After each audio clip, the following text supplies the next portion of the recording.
प्यारे साथियों नमस्ते, स्वागत है आपका आज के इस वीडियो में। आज हम लोग टॉपिक को आगे बढ़ा रहे हैं और जैसा कि मैं अपना प्रॉमिस पिछली कक्षा में क्लास में पूरा नहीं कर पाया था कि टॉपिक हम वहीं ख़त्म करने वाले थे, लेकिन हमें उसको आज के इस लेक्चर में लेक्चर 9th में एक्सटेंड करना पड़ा है और आज जो है इन टेक्स्ट क्वेश्चंस सारे इस चैप्टर के ख़त्म हो जाएंगे। साथ ही साथ में आज एग्जाम्पल्स भी सारे के सारे ख़त्म हो जाने हैं और हम लोग फिर नेक्स्ट जो लेक्चर रहेगा उसमें हम कोशिश करेंगे जो एक्सरसाइज है उसके क्वेश्चंस को रैप अप करने की। हाँ, बाय द वे मुझे ये एक्सपेक्ट कर रहा हूँ मैं आप लोगों से कि आपको बहुत ही अच्छे से ना पावर का कंसेप्ट समझ में आया है। इलेक्ट्रिक पावर या जिसको हम लोग बाद में वर्क डन और एनर्जी भी जिसको रिलेट करके हम पढ़े हैं, तो वो फॉर्मूलाज कैसे ड्राइव हुए हैं आपको सब समझ में आ रहा है। मतलब प्रॉब्लम दरअसल ये थी कि जब मैं 10th में था अपने टाइम पर, तो या 9th में भी जब मैं था, तो ना तो मुझे पावर समझ आया था, ना मुझे वर्क डन कोई खास फील होता था, और ना ही जब इलेक्ट्रिसिटी पढ़ी थी तो ये कुछ चीज़ें समझ में आती थी। तो पूरी हमारी कोशिश है कि हम लोग आपको बहुत अच्छे से इन टॉपिक्स को पढ़ाएं। तो आ जाओ शुरू करते हैं आज की क्लास अपन। तो अब जैसा कि अपन ने लास्ट लेक्चर में छोड़ा ही ऐसी जगह पे था कि हमें थोड़े से क्वेश्चन आंसर्स और भी उस टॉपिक से रिलेटेड, जो हमने हीट एनर्जी से रिलेटेड क्वेश्चन आंसर्स किए, उससे रिलेटेड पावर जो था उससे रिलेटेड कुछ क्वेश्चन आंसर्स हमें बुक के करने हैं। तो आ जाओ उन्हीं से शुरू करते हैं। अब ये देखो बहुत बेसिक सा क्वेश्चन है। सबसे पहला मतलब खुशी हो जाना आपको ये पढ़ करके। तो क्या कह रहा है क्वेश्चन हमें? It says what determines the rate at which energy is delivered by a current. तो हमसे पूछा है what determines the rate at which energy is delivered by a current. तो हमसे दरअसल रेट पूछी है और रेट हमने यहाँ पर पढ़ा है कि एनर्जी डिलीवर करने की जो रेट है ना, वो असल में क्या है? पावर। तो हमारा आंसर है simply power. Power determines the rate at which energy is delivered by a current. अच्छा, ये कौन से वाले फॉर्मूला से इसको रिलेट कर सकते हैं हम लोग? यहाँ पर हम लोग रिलेट कर सकते हैं, P इजिकल्स टू वी आई है।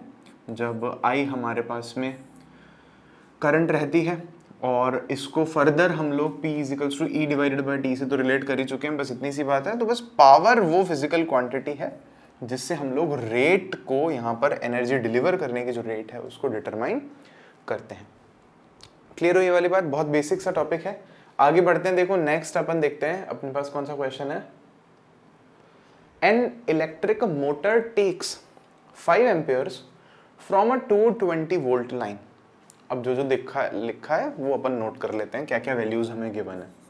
तो हमें सबसे पहले कहा है एक इलेक्ट्रिक मोटर है, वो 5 एम्पियर करंट लेती है। तो I हमें गिवन है 5 ampere from a 220 volt line. Voltage जो पोटेंशियल डिफरेंस हमें गिवन है वो कितना है? 220 वोल्ट। ये देखो पेज नंबर भी आप लोकेट कर सकते हो, 220 बुक में आपके क्वेश्चन कहाँ पर। Determine the power of the motor and energy consumed by it in 2 hours. तो दो चीजें हमसे पूछी है, एक तो हमें पावर पूछी है मोटर की और दूसरा हमसे उसकी एनर्जी कंजम्पशन उसका पूछा है कितने टाइम में, जब हमें कहा गया है कि टाइम जो है वो 2 घंटे के लिए उसको चलाया जाता है। पावर में तो टाइम ड्यूरेशन का वैसे कोई खास मतलब नहीं है, क्योंकि वो तो पर सेकंड जितना एनर्जी कंज्यूम हो रही है वही असल में पावर है। तो हम कह रहे हैं अच्छा ठीक है, तो पावर के लिए तो बताओ, आप सोचो कौन सा फॉर्मूला लगेगा। अभी लिखा था अपन ने ऐसा ही डब्बा बना करके, बिल्कुल सही, P इजिकल्स to V into I. तो ये चीज अपन यहाँ करेंगे तो हमें देखेंगे P is equals to 5 ampere जो करंट है मल्टीप्लाई बाय 220 वोल्ट। तो पावर कितनी हो जाएगी? ये हमारे पास में 22 से जब हम 5 को मल्टीप्लाई करेंगे, 0 तो एज इट इज रहने ही वाला है, तो ये हमारे पास में 110 आ जाएगा। तो 1100 हमें देखने को मिलेगा यहाँ पर, और पावर की यूनिट क्या हो जाएगी? वाट। तो ये हमारे पास में एक आंसर आ गया। अब हमारे को एक और क्वेश्चन यहाँ पर पूछा गया है। वो क्वेश्चन क्या है? एनर्जी बतानी है। तो एनर्जी का फॉर्मूला हम लास्ट क्लास में डिस्कस किए थे। Energy is equals to what? P multiply by time T। Power को आप टाइम से जो है मल्टीप्लाई कर दो, आपका काम हो जाता है। ओके, देखो E is equals to P कितना है हमारे पास में? अभी भी कैलकुलेट किया है हमने, 1100 watt multiply by time T। Now it depends कि हमें आंसर किस में देना है एनर्जी का। हम चाहें तो वाट सेकंड में दे सकते हैं, हम चाहें तो वाट आवर में दे सकते हैं, वो हमारे ऊपर है। हम चाहें तो किलोवाट आवर में दे सकते हैं, दैट इज ऑन अस। लेकिन हमने समझा था लास्ट क्लास में कि हम किलोवाट आवर यूज करते हैं, वो थोड़ा सा फिजिबल है, कन्वीनियंट है, उससे क्या नंबर जो है, फिगर जो है वो थोड़ा छोटा हो जाता है। तो हम क्या कर सकते हैं, 1100 को टाइम t 2 आवर्स से मल्टीप्लाई कर रहा हूं मैं, और यहाँ पे यहाँ का जो यूनिट है वाट, मेरे पास यहाँ जगह नहीं है तो मैं यहाँ लिख रहा हूँ, आगे पीछे लिख सकते हैं यूनिट्स को, उससे कोई प्रॉब्लम नहीं होती। तो इसको जब 1100 से 2 को मैं मल्टीप्लाई करूंगा तो मेरे पास आएगा 2200 वाट आर। अब एक काम मैं और कर सकता हूँ, यहाँ पर ध्यान से देखना, मैं अगर 1000 से डिवाइड दे दूं तो मैं लिख सकता हूँ 2.2 किलो वाट आर। ये हमारा एक और आंसर हो गया। अच्छा, आप बोलोगे कि सर एक स्टेप खा गए क्या, आप जल्दी में क्यों कर दिया आपने? अरे मैंने वो किया था ना अपने लास्ट क्लास में, ऊपर 1000 से मल्टीप्लाई किया था, नीचे भी 1000 से मल्टीप्लाई किया था, फिर ऊपर वाले 1000 को तो हमने k लिख दिया था, और नीचे वाला जो 1000 था उससे 2 जीरोस तो यहाँ कैंसिल हो जाएंगे, एक जीरो जो है वो यहाँ पॉइंट आ जाएगा, तो हमारा आंसर आ जाएगा 2.2 किलोवाट आवर। या इसको आप चाहो तो ये भी लिख सकते हो 2.2 यूनिट्स, क्योंकि किलोवाट आवर को अपन नॉर्मल लेमन लैंग्वेज में, साधारण भाषा में या कॉमर्शियल लैंग्वेज में क्या कहते हैं, इसको हम लोग कहते हैं यूनिट। क्लियर हुई आपको ये वाली बात? बढ़े आगे बढ़े, तो चलो देखो आगे, देखो अगला क्वेश्चन हमें क्या दे रखा है। अच्छा, क्वेश्चन नहीं है, टॉपिक है अपने पास में, बधाई हो बधाई। तो heating effect of electric current, ये जैसा कि मेरे चारों तरफ आप देख रहे हैं ना, वो पंखो ये यहाँ पर है, हीटर लगा हुआ है यहाँ पर आयरन वो करने के लिए, या टोस्टर का मशीन। टोस्टर हमारे यहाँ तो मैंने नहीं देखा है ज़्यादातर लोगों को यूज़ करते हैं हमारी कंट्री में। जो फॉरेन कंट्रीज है वहाँ पर वो लोग क्या रोटी वोटी तो कम खाते हैं, वो लोग ब्रेड ज़्यादा खाते हैं, तो ब्रेड ही सेकते रहते हैं टोस्टर में, है ना। टॉम एंड जेरी में ज़रूर देखा होगा आपने। तो टोस्टर नहीं है अपने पास में, लेकिन ये चीज़ें हैं। तो ये सब चीज़ें क्या बता रही हैं, ये डिपेंड करती हैं किस पर, ये एप्लीकेशंस हैं किसकी, heating effect of electric current की। ये हमारी बुक का एक छोटा सा टॉपिक है जो आज हमें खत्म करना है। समझना क्या है, तो heating effect of electric current भाई होता क्या है कि ना, जैसे हमारे चारों तरफ इतनी सारे जो गैजेट्स हैं, जो कंप्यूटर है, जो स्मार्ट बोर्ड है ये है, या और उसके अलावा मान लो पंखा है जो छत पे अपना चलता है, तो वो पंखा घूमता है ना, बहुत देर जब घूमता है तो आपने कभी उसको टच करके देखा होगा, वो गर्म हो जाता है, तप जाता है, बहुत ज्यादा होता है ऐसा। तो ऐसा क्यों हो रहा है, तो हम देख रहे हैं कि ये चीज केवल पंखे में नहीं है, बल्ब अगर हमने लगा रखा है येलो वाला तो वो भी गर्म हो जाता है, तप जाता है बहुत ज्यादा। तो फिर ये तो बाकियों में भी हमें देखने को मिल रही है, पर आयरन भी तो नीचे से गर्म हो ही रही है, या फिर ये हीटर से हम हाथ तप रहे हैं तो ये भी तो गर्म हो ही रहा है बहुत ज्यादा, सर्दियों में इसको हम लोग काम में लेते हैं, पंखा भी गर्म हो ही रहा है। तो ये कह तो दिया हमने क्या है, heating effect of electric current है कि भाई हम जब थोड़ी देर तक ऐसे इलेक्ट्रिकल इक्विपमेंट्स को चलाते हैं, उनमें से करंट जब पास करती है तो उनमें से कुछ एक जो इलेक्ट्रिकल करंट का एनर्जी है ना, वो किसमें डिसिपेट हो जाती है, खराब हो जाती है, वेस्ट हो जाती है, हीट में। अब वो हीट जो है काफी जगह पे तो हमारे काम आ रही है, जैसे यहाँ पे तो हम जानबूझ के ऐसा कर रहे हैं, यहाँ पे भी जानबूझ के ही कर रहे हैं, लेकिन अगर हम बात करें पंखे में, तो पंखे में तो हम नहीं चाहते, तो बहुत जगह पे तो लॉस हो रहा है एनर्जी का, लेकिन बहुत जगह पे हमारा बेनिफिट भी है उससे। समझ में आई आपको ये वाली बात?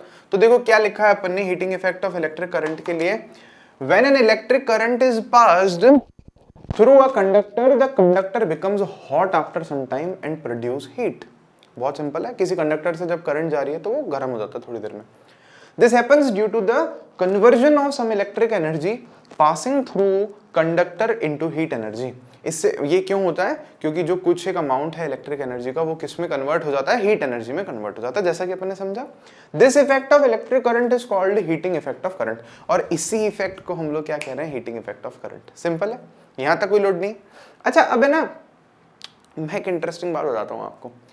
मैं ना कल ही निखिल सर जो हैं, जो मैथ पढ़ाते हैं आपको, मैं कल उनसे पूछ रहा था, सर क्या आपने कभी किसी को दिल की बात चिट्ठी पर लिख करके दी है, मतलब पत्र लिख करके दिया है कभी आपने? तो वो कहते हैं ना जी ना, बिल्कुल नहीं। तो मेरे दिमाग में ये थॉट क्यों आया, पहले मैं आपको बताता हूँ। सेम वैसे ही मैं औरों से भी पूछ रहा था ऑफिस में ही बैठे बैठे कि क्या आपने जो है कभी किसी को अपने दिल की बात चिट्ठी पर लिख करके दी है?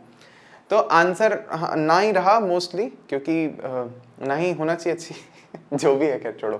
तो अभी हम क्या कह रहे हैं, ये बात क्यों आई मेरे मन में, दरअसल ऐसा क्या, देखो हमारे नॉर्मल लाइफ में भी ऐसा होता है, जैसे ना हम सबको नहीं फ्रेंड बना लेते, हम क्या करते हैं, थोड़ा देखते हैं कि यार ये अच्छा दोस्त बनेगा मेरा, तो पहले थोड़े दिन तो देखते हैं अरे ये तो मेरे जैसा ही है, ऑब्जर्व करते हैं और फिर एक तरह से हम कह देते हैं कि अरे यार आप बहुत अच्छे हो और आप मेरे दोस्त बनोगे क्या।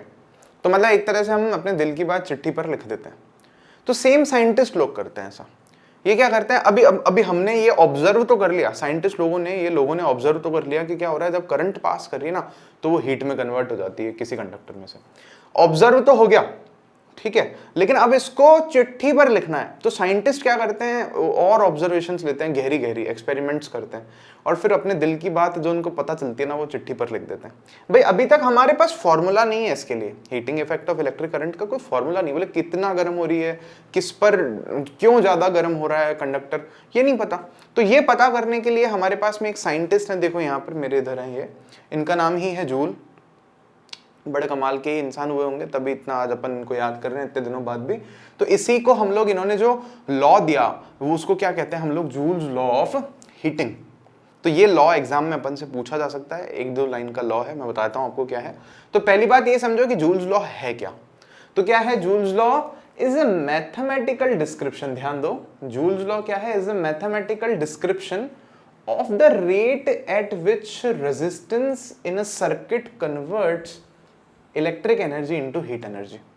ये क्या है, मतलब मैथमेटिकल डिस्क्रिप्शन है कि ऑब्जर्वेशन ले ली, फील तो कर लिया कि हाँ ये हो रहा है, ये हो रहा साहब से, तो लिख के मैथ का फॉर्मूला जो है वो इनने दिया साइंटिस्ट ने, of what, of the rate at which resistance in a circuit, मतलब पर सेकंड कोई रेजिस्टेंस किसी भी सर्किट में कितनी जो है इलेक्ट्रिक एनर्जी को हीट एनर्जी में कन्वर्ट कर रहा है, वही क्या है, जूल्स लॉ ऑफ हीटिंग है।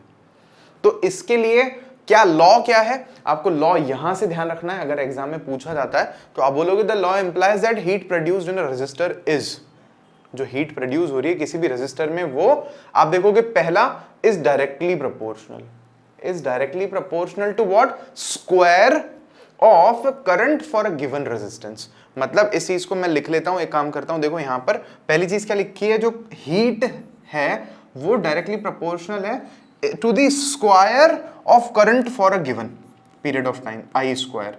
तो ये एक इक्वेशन इन्होंने बना के दी, समझ में आया। ये अपन कर चुके हैं पहले भी, भाई ये इन्होंने ऑब्जर्व किया, एक्सपेरिमेंट करके ऐसा इन्होंने क्लियर किया है, ऐसे मन से नहीं लिखा। सेकंड क्या है, directly proportional to resistance for a given current, कोई करंट अगर फिक्स है तो उसका जो रेजिस्टेंस है ना, तो उस रेजिस्टर का, तो उसके भी जो हीट है वो डायरेक्टली प्रोपोर्शनल है, मतलब जितनी ज्यादा करंट होगी उतनी ज्यादा हीट होगी, स्क्वायर के प्रोपोर्शनल है। मतलब ये अगर 2 से बढ़ेगी तो ये 4 से बढ़ जाएगी। रेजिस्टेंस जैसे जैसे बढ़ता जाएगा सर्किट का, उसमें जो हीट जनरेट होगी वो भी बढ़ती जाएगी, क्योंकि दोनों प्रोपोर्शनल, डायरेक्टली प्रोपोर्शनल है। रेजिस्टेंस कम होगा, हीट भी कम जनरेट होगी।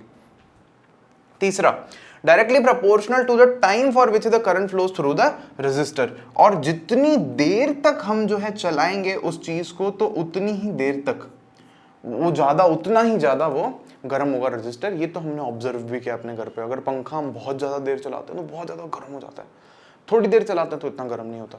तो दोनों चीजें डायरेक्टली प्रोपोर्शनल हैं, ये उन्होंने एक्सपेरिमेंट्स किए होंगे खूब सारे और इस कंक्लूजन पर आए होंगे।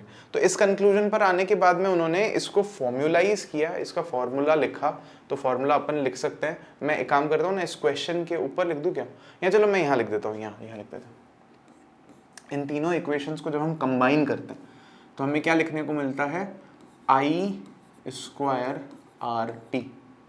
अब होता क्या है, मैंने आपको सिखाया था कि जब इस साइन को हटाते हैं हम लोग और इक्वल टू का साइन लगाते हैं तो एक प्रोपोर्शनैलिटी कांस्टेंट आता है, एक फिक्स्ड वैल्यू आती है। जैसे पहले रो आया था या पाई के बारे में मैंने आपको बताया था, लेकिन यहाँ ऐसा कुछ भी नहीं है, यहाँ वो नंबर 1 आता है दरअसल।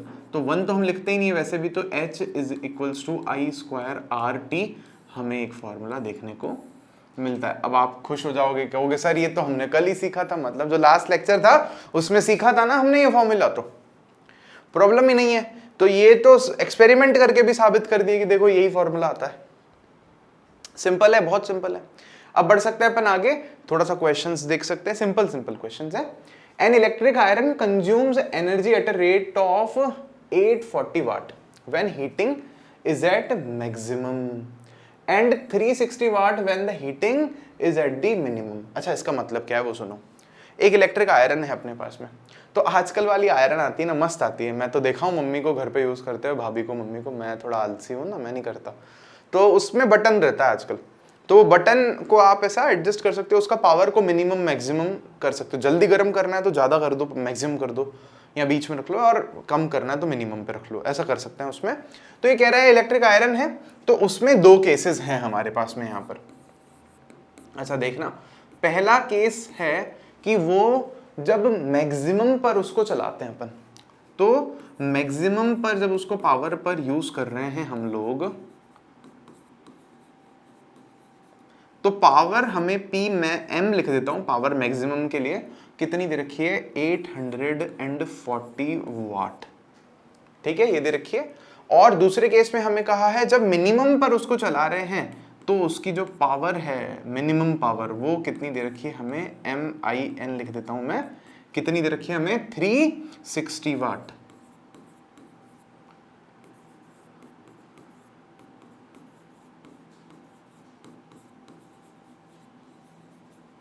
ये हमें दे रखा है। और हमें कहा है the voltage is 220 volt, what are the current and resistance in each case. अब देखना जो वोल्टेज है वो 220 वोल्ट है, इसका क्या मतलब है, अपने घर पे कितना वोल्टेज आ रहा है 220 वोल्ट आ रहा है। तो अब आप जो आयरन है उसको मैक्सिमम पे चलाओ या जो आयरन है उसको मिनिमम पे चलाओ, क्या फर्क पड़ रहा है, वोल्टेज तो सेम है ना, वोल्टेज थोड़ी बदल सकते हो, टाटा पावर थोड़ी फोन करेंगे भैया हमारा जो है ना आयरन जो हम चला रहे हैं वो अभी 220 वोल्ट कम कर दो क्योंकि हम उसको मिनिमम पे चला रहे हैं, फिर थोड़ी देर बाद फोन करेंगे भैया वो हमारा दूसरा कपड़ा आ गया थोड़ा उसका वोल्टेज बढ़ा देना, तो हम उसको ज्यादा पावर पर यूज कर रहे हैं 840 पावर पर, ऐसा थोड़ी होता है। वोल्टेज दोनों केसेस में क्या है हमारे पास में सेम, दैट इज 220 वोल्ट, यहां पर भी सेम। अब हमें क्या क्या पूछा है, हमसे पूछा है करंट पूछी है and resistance in each case, तो करंट निकालनी है हमें। तो हमें क्योंकि पता है P इज टू VI होता है और इसीलिए हम कह सकते हैं I is to P divided by V होता है। तो यही चीज यहां पर लगाएंगे, हम अप्लाई करेंगे तो हमें देखने को मिलेगा कि thus I is to P divided by V, P कितना है हमारे पास में 840 वाट डिवाइडेड बाय V कितना है हमारे पास में 220 वोल्ट, 0 0 कैंसिल, 84 डिवाइडेड बाय 22 हमारे पास में आया है यहाँ पर।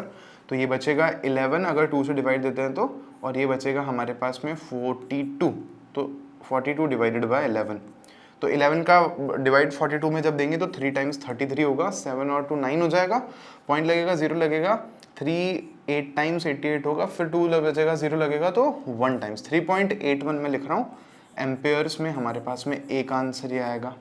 4 आंसर निकालने हैं यहाँ पर हमें, ये तो आई करंट, ठीक है। फिर इसके बाद हमें कहा है रेजिस्टेंस, तो रेजिस्टेंस देखो अपन कैसे निकालेंगे, रेजिस्टेंस निकालने के लिए कौन सा फॉर्मूला लगा है, हमारे पास में P है, V भी है और I भी है, तो हम रेजिस्टेंस कौन से फॉर्मूले से निकाल सकते हैं। तो अब तो आगे तो बहुत ही ज्यादा आसान है, बहुत ज्यादा आसान है, कैसे, क्योंकि हम एक काम कर सकते हैं ना, वी नो दैट, ये आप सारा नीचे नीचे लिखा करो, हमें पता है ओम्स लॉ से कि V इज टू IR होता है, अच्छा ये R है सॉरी, और इसीलिए हम कह सकते हैं कि R क्या होता है V डिवाइडेड बाय I होता है, सही बात है जी, बिल्कुल सही बात है।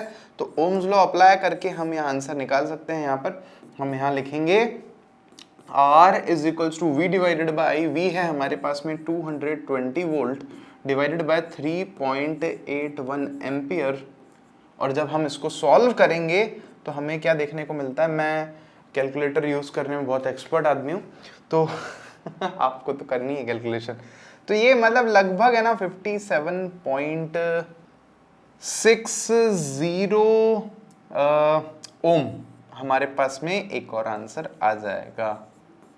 और सेम हमें इस क्वेश्चन में करना है, सेम इस क्वेश्चन में हमें पहले तो क्या बताना है, यहाँ पर V बताना है, सॉरी I बताना है, तो I बताने के लिए तो हम यहाँ पर क्या करेंगे, I is equals to P divided by V करेंगे, तो P तो है हमारे पास में 360 डिवाइडेड बाय V 220, 0 से 0 कैंसिल हो जाएगा, और देखेंगे अपन तो 22 का डिवाइड देना है अपने को 36 में, तो पहले 2 से कर लेते हैं 11 टाइम्स, और ये यहाँ पर 18 टाइम्स आ जाएगा, 11 का डिवाइड देते हैं 18 में तो हमें देखने को मिलेगा 1.70, तो ये 6 हो जाएगा, और फिर 4 बचेगा और 0 लगेगा तो 3 समथिंग एम्पियर, ये एक आंसर।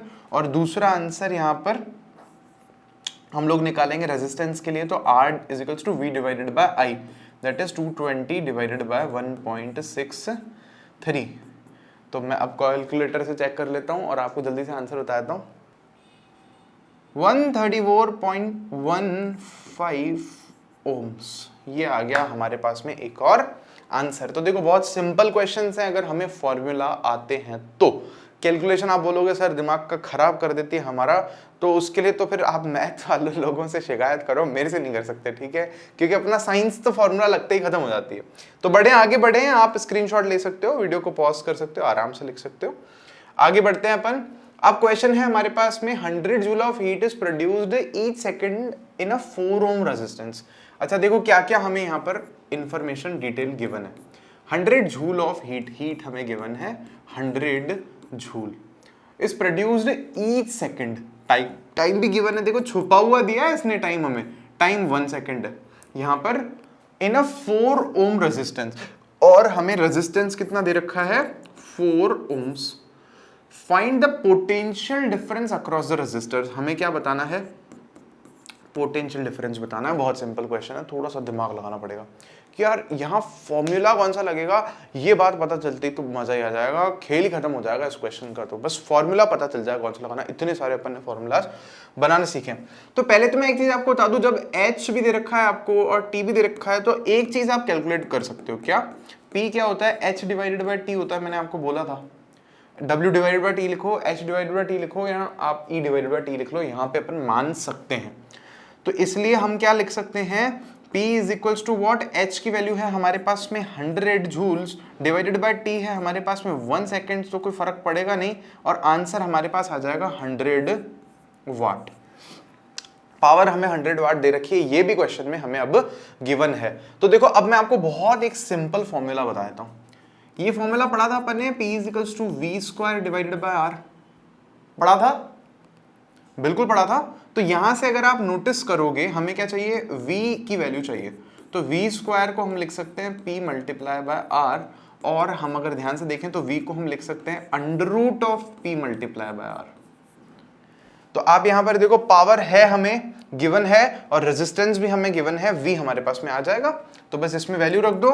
तो देखो आप p हमें कितना गिवन है, यहाँ पर पावर है 100 वाट, तो अंडर रूट में 100 मल्टीप्लाई बाय r हमें कितना गिवन है, यहाँ पर 4, तो ये कितना आया हमारे पास में 400 अंडर रूट में, सही बात है। ये v चल रहा है, और अंडर रूट से 400 को जब आप बाहर निकालोगे तो 10 तो आएगा बाहर और 2 भी आएगा बाहर। ये तो करना आता है ना सॉल्व, निकाल लोगे, ये मैं आगे बढ़ रहा हूं, है ना, बता देना नहीं तो कमेंट्स वगैरह में लिख करके। तो यहां पर 20 वोल्ट हमारे पास में आंसर आ जाएगा। बस एक चीज आप हमेशा ध्यान रखना कि जो यूनिट्स हमें दे रखी हैं वो किस में होनी चाहिए, SI standard international system of unit हमारे पास में होना चाहिए, नहीं तो गड़बड़ हो जाएगी। नहीं तो पता चलेगा कि आप तो कैलकुलेट कर रहे थे लेकिन आंसर कुछ और ही आ गया और गड़बड़ कर दी, ठीक है, क्योंकि यूनिट्स फिर सॉल्व नहीं हो पाती प्रॉपरली। तो सिंपल क्वेश्चन था, थोड़ा सा लॉजिक लगाने की जरूरत थी, देख लो, आप चाहो तो रोक लो, लिख लो।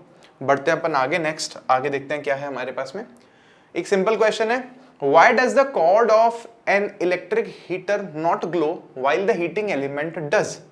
समझना, ये हीटर है जो अपन सर्दी में चलाते हैं, तो इसका कॉर्ड है, मतलब कॉर्ड मतलब ऐसा तार भी तो होगा ना जिसको कहीं प्लग में आपने लगा रखा होगा, ठीक है, यहाँ बटन होगा टिचुक टिचुक करके जिसको ऑन करते हैं अपन, और यहाँ पर वो डिजाइन बनी हुई होगी ऐसे ऐसे ऐसे, फिर ऐसे और ऐसे, तो इस वायर को हमने वहां लगा रखा होगा, बटन ऑन कर रखा होगा अपन ने।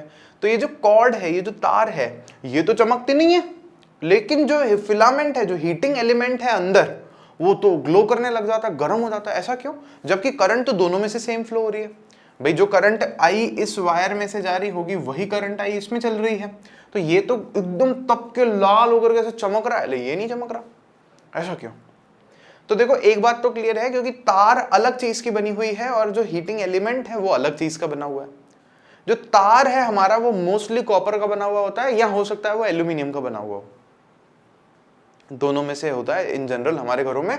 तो इसका रेजिस्टेंस क्योंकि बहुत कम होता है तो हीट इतनी जनरेट नहीं होती। क्यों? आज अपन ने देखा था ना कि हीट रेजिस्टेंस के डायरेक्टली प्रोपोर्शनल है, रेजिस्टेंस जितना ज्यादा होगा हीट उतनी ही ज्यादा डिसिपेट होगी, जनरेट होगी। सही बात है, देखा था ना, आज ही देखा था अपन ने, जूल्स लॉ ऑफ हीटिंग में समझा था अपन ने।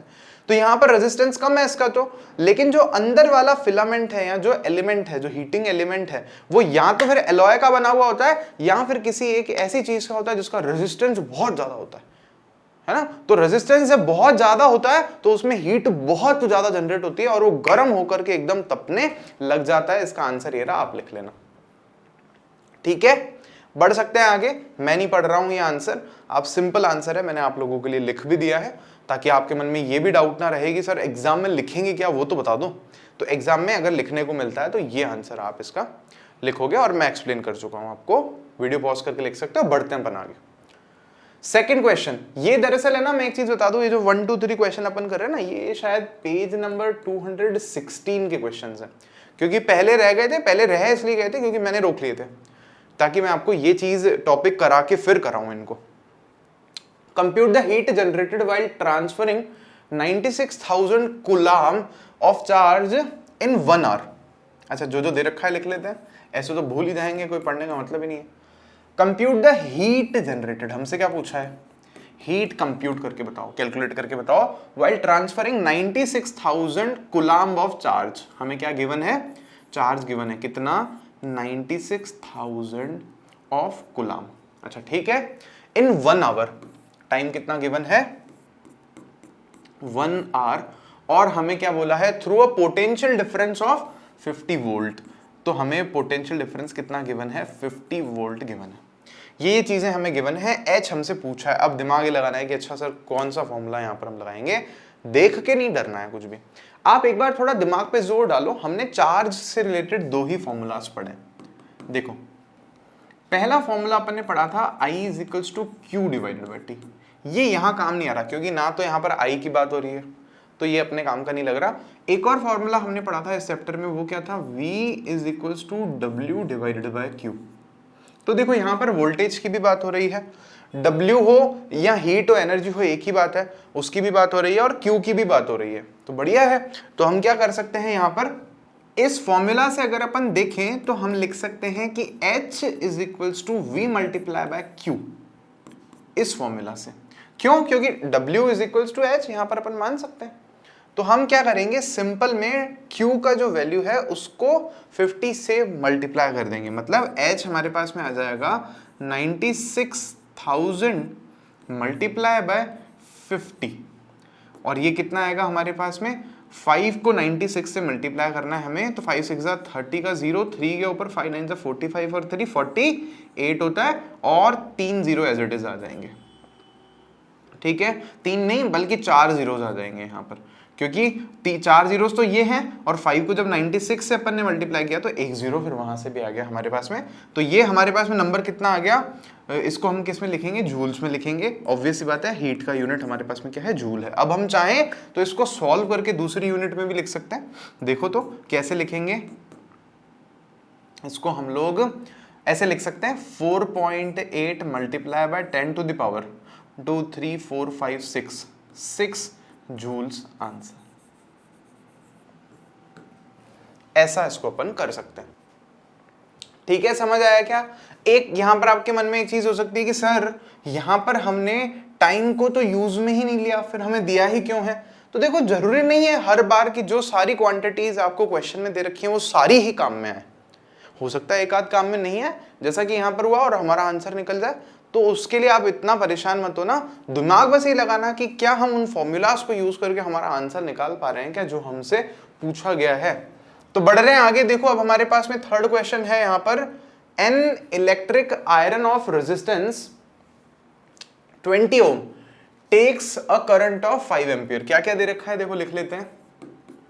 रेजिस्टेंस कितना है, R 20 ओम्स, और हमें बोला है takes a current of 5 ampere. I कितना है हमारे पास में, 5 amperes. Calculate the heat developed in 30 seconds. ई हीट कितना डेवलप हो रहा है उसको कैलकुलेट करो, कितना टाइम में, 30 सेकेंड्स में। तो ये तो सिंपल है। देखो इसको तो आप खुद ही मेरे को बता सकते हो, वीडियो रोक के थोड़ा दिमाग लगा के, दिमाग की बत्ती जला करके, कि सर कौन सा फॉर्मूला लगाएंगे। तो मेरे लिखने से पहले आप बोल ही दोगे तो मुझे अच्छा लगेगा। हीट पूछा है हमसे, तो हमने आज ही पढ़ा था जूल्स लॉ ऑफ हीटिंग में कि ये फॉर्मूला होता है हमारे पास में, H is equals to I square R T, और ये सारी चीजें हमें इस क्वेश्चन में दे रखी है। तो therefore we can say H is equals to I square कितना है हमारे पास में, 5 का स्क्वायर 25, मल्टीप्लाई बाय R कितना है हमारे पास में, 20 ओम, मल्टीप्लाई बाय टी कितना है हमारे पास में 30 सेकेंड्स। बस कर देते हैं, इसको सॉल्व कर देते हैं। तो ये हमारे पास आएगा 25 मल्टीप्लाई बाय 20 मल्टीप्लाई बाय 30, तो ये हो जाना है 25 मल्टीप्लाई बाय 600 और हीट का यूनिट में सीधा ही लिख देता हूँ जूल्स में, और ये कितना हो जाएगा 25 मल्टीप्लाई बाय 6 कितना होगा हमारे पास में 15 और ये 00 एज इट इज आ जाएगा जूल्स में, और ये हो जाएगा हमारा आंसर। इसको हो सकता है कि बुक में 1.5 मल्टीप्लाई बाय 10⁻³ लिखा हो, तो ये ऐसे भी लिख सकते हैं, उससे कोई प्रॉब्लम नहीं होगी। समझ में आया क्या आपको? बोलो समझ में आया? हो सकता है किलो जूल में लिखा हुआ हो कहीं पर आंसर, तो वो उसको छोड़ो, उसकी टेंशन मत लेना आप, वो किलो इंट्रोड्यूस कर दिया होगा जबरदस्ती, बाकी कोई दिक्कत वाली बात यहाँ पर नहीं है। बढ़े अपन आगे बढ़े, ये अगर आपको समझ में आ गया हो तो अब हमारे पास में आप नेक्स्ट नोटिस करोगे तो practical applications of heating effect of current एक छोटा सा टॉपिक है। फिर आज के अपन इस टॉपिक को यहीं पर रैप अप करते हैं। नेक्स्ट लेक्चर में हम लोग एनसीईआरटी एक्सरसाइज के क्वेश्चंस लेंगे। फिर तो क्या है प्रैक्टिकल एप्लीकेशन वो सुन लो, मैं आपको ऐसे बताता हूँ, पढ़ लेना फिर आप डिटेल में इसको। Electric laundry iron, laundry iron मतलब कपड़े वो करने के लिए आयरन जो है वो, toaster, electric oven, electric kettle जो होती है पानी गर्म करने की आजकल अपने पास में, इलेक्ट्रिक हीटर होता है अपने घर में, गीजर वगैरह भी होता है heater, are based on joules heating. ये जो जूल्स लॉ ऑफ हीटिंग हमने पढ़ा है ना, ये इसी पर बेस्ड है। अब हम कह रहे हैं in an electric bulb the electrical heating is use to produce light. Similarly मतलब एक तो एप्लीकेशन नहीं बताती कि इन चीजों में हम इसको यूज कर रहे हैं, दूसरी एप्लीकेशन हमने क्या बता दी कि सिमिलरली हम लोग है ना, जैसे बल्ब है तो उसमें भी जूल का जो इलेक्ट्रिक हीट का जो लॉ है उसको यूज कर रहे हैं हम लोग। तो क्या होता है यहाँ पर हमने समझा रखा है कि क्या होता है, जूल का जो बल्ब है उसका जो फिलामेंट है उसमें बहुत ज्यादा अमाउंट में हीट जो है जनरेट होती है, प्रोड्यूस होती है, और वो जो फिलामेंट है वो इतना गर्म हो जाता है कि वो तपने लग जाता है और लाइट एमिट करने लग जाता है, एकदम लाल हो जाता है, और फिर हीट उसमें से साथ में एमिट होती है लाइट के, लाइट भी हमें फिर मिल जाती है। तो क्योंकि वो इतना गर्म होता है ना, तो बहुत ज्यादा हीट को रिटेन कर सके ऐसी चीज हमें चाहिए होती है, और उसके लिए हम लोग उसमें क्या यूज करते हैं, टंगस्टन यूज करते हैं, जिसका मेल्टिंग पॉइंट 3380 डिग्री सेल्सियस है। इतना जब गर्म हो जाएगा ना तो वो मेल्ट होगा, बाकी मेल्ट नहीं होता है इजीली टंगस्टन, इसलिए टंगस्टन बल्ब में हम लोग यूज करते हैं। फिर हम कह रहे हैं जो बल्ब्स आर यूजुअली, जो सारे बल्ब है इनको हम लोग यूजुअली किससे फिल करते हैं, देखो आप देखो यहाँ पे इनएक्टिव नाइट्रोजन, किससे, इनएक्टिव नाइट्रोजन गैस हम लोग इन बल्ब्स में भर देते हैं ताकि इनकी जो लाइफ है वो थोड़ी सी ज्यादा हो जाए। कैसी कौन सी गैसेस, यहाँ तो नाइट्रोजन है इनएक्टिव, या आर्गन जैसी गैसेस इन बल्ब में हम लोग फिल कर देते हैं ताकि वो एटमॉस्फेयर की जो गैसेस वगैरह हैं उनसे उनका फिलामेंट का रिएक्शन भी ना हो। समझ में आ रही है आपको ये बात? क्योंकि कोई रिएक्शन होगी नहीं तो वो जैसा है वो वैसा ही रहेगा। फिर उसके बाद में हम आगे कह रहे हैं most of the power consumed by the filament appears as heat.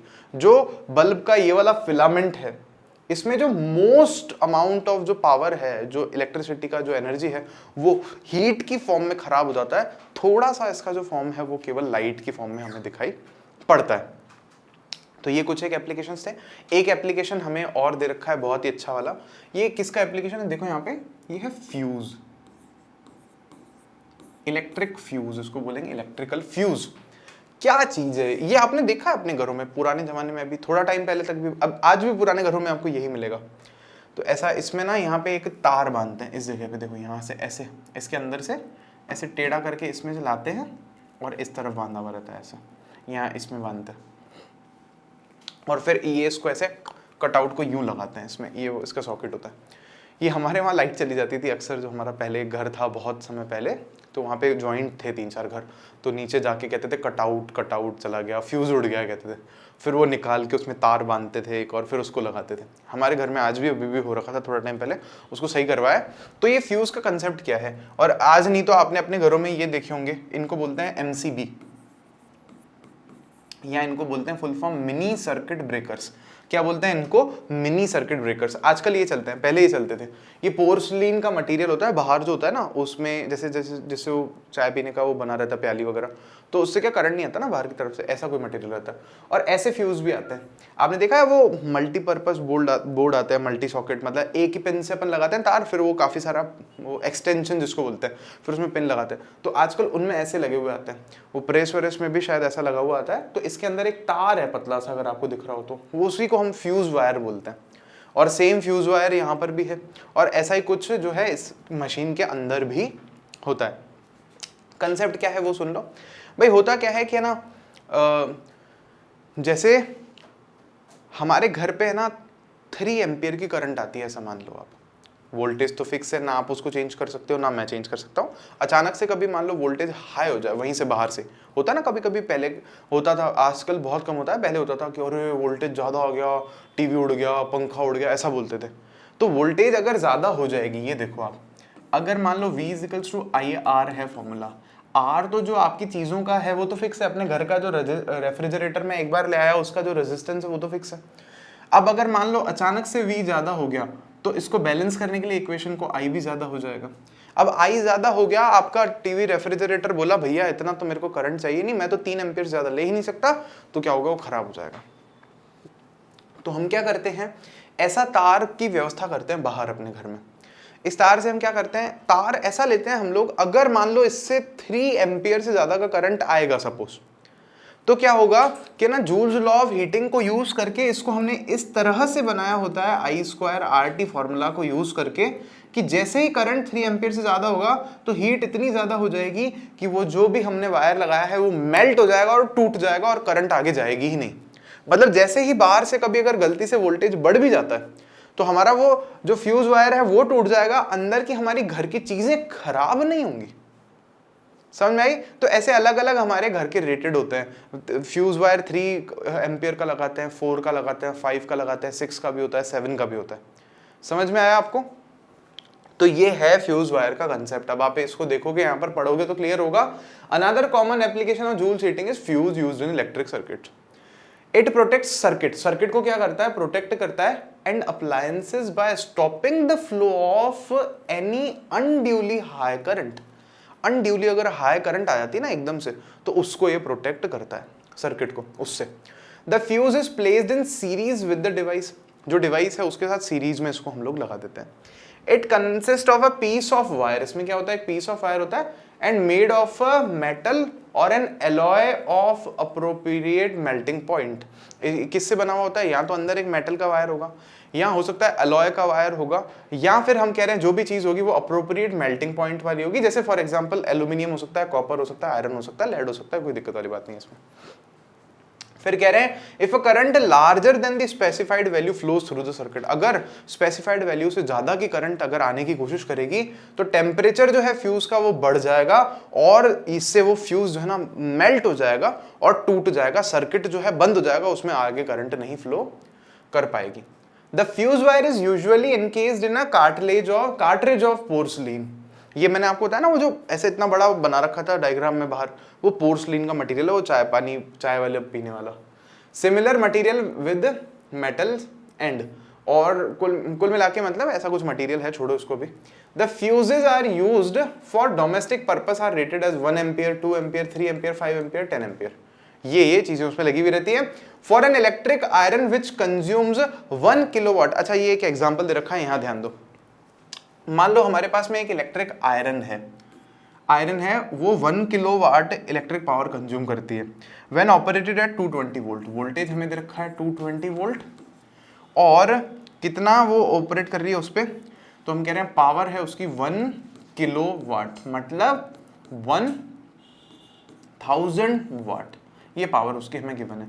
तो अब यहां पर हमें कितने रेट वाला जो है वो लगाना चाहिए, फ्यूज वायर लगाना चाहिए इसके पहले। तो हम क्या कर सकते हैं, हमारे पास में फॉर्मूला है P = VI, और इसीलिए अपने को पता है कि I कितना होगा, P / V होगा।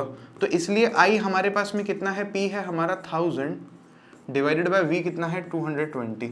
तो डिवाइड जब हम देंगे 22 का इसमें, तो 2 से दे लेते हैं, 50 डिवाइडेड बाय 11 कर लेते हैं, 11 का डिवाइड देते हैं 50 में, तो 44 4 टाइम्स होगा, 6 बचेगा, 0 लगेगा, 5 टाइम्स 55 होगा, फिर 5 के आगे 0 लगेगा, और जब 50 बचेगा तो यहाँ पर लगभग 4 आएगा, तो 4.54 हमें दिखेगा एम्पियर्स, मतलब इतना करंट इसमें से फ्लो कर सकता है इस आयरन में से। तो हम एक काम कर सकते हैं ना, हम इसमें एक 5 एम्पियर करंट का फ्यूज लगा देते हैं कि अगर 5 एम्पियर करंट आती है या उससे ज्यादा आ जाती है तो वो फ्यूज मेल्ट हो जाएगा और टूट जाएगा, मतलब 5 एम्पियर से ज्यादा करंट को इस प्रेस में से जाने ही नहीं देगा, तो हमारी प्रेस खराब नहीं होगी ना उस केस में। समझ में आई आपको ये वाली बात? तो देखो बहुत ही सिंपल कंसेप्ट है ये वाला फ्यूज वाला, थोड़ा सा बस समझने की जरूरत है, थोड़ा सा दिमाग के घोड़े जो है दौड़ाने की जरूरत है। बाकी तो फिर अपन मिलते हैं नेक्स्ट लेक्चर में और करते हैं अपने एक्सरसाइज के क्वेश्चन। तब तक आप लोग खुद से भी एक्सरसाइज के जो क्वेश्चन है उनको ट्राई कर सकते हो, क्यों ना खुद से भी आप कोशिश करो, फिर जो ना आए उनको अगले जो हमारा नेक्स्ट वीडियो होगा, वीडियो लेक्चर जो होगा उसमें आप चेक करो। बाकी तो आप आपके जो कमेंट्स हैं उनको आप कमेंट सेक्शन में लिखो, वीडियो को लाइक कर सकते हो, सब्सक्राइब करो और शेयर करना तो बिल्कुल ही मत भूलो। इतना अच्छे से हम लोग साइंस पढ़ रहे हैं तो आप अपने फ्रेंड्स के साथ भी इन वीडियोस को शुरू करो, ताकि जो नेक्स्ट ईयरली एग्जाम हो उनमें आप सबके बहुत ही अच्छे मार्क्स आए और हमें बहुत अच्छा फील हो। तो तब तक के लिए bye bye, thank you so much, take care.